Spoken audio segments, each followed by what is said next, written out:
No, there's scripture that tells us in the word that we need to be still and know that he is God. Now, for me to really know that he is God and then be still in it, I have to understand the revelation of who he is.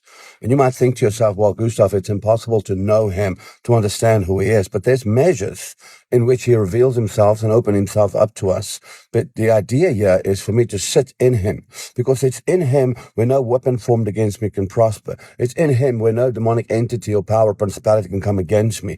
It's in him where I don't age or get sick or die. It's in him where all revelation, knowledge, insight, understanding comes from. It's in him where I can absolutely begin to understand the framework of who he is, begin to understand who I am in him, the value that he's placed on me as a son, and the power and authority that comes with who I am being in him, understanding who he is, understanding that within him there's rest, there's peace, there's a place of absolute stillness. It's a place where the storms can't get. It's a place where destruction can't function. It's a place where the thief that wants to come kill, steal, and destroy cannot enter into. That's why he created a space for us in him through the blood of Yeshua. So when we begin to understand the value of being in him and standing in that place where we're constantly living, moving, having our being in the full measure of who he is, in that place where there's no storm, there's no destruction, there's no violence, there's no hate, there's no murder, there's no intent against me, there's no content against me, there's no violence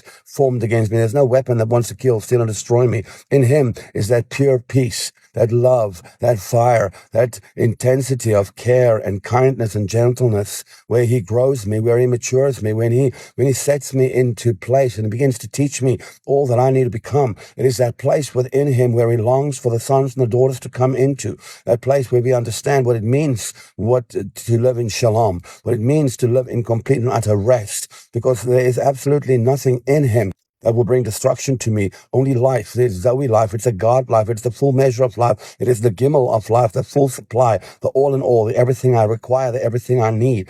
And so the Father wants to establish you in him today. And I remind you that in the very beginning, the first word in the Bible is in. And in the Hebrew culture, that in is also the very last word. So if you think about it, his desire for you from the very beginning is to come back in.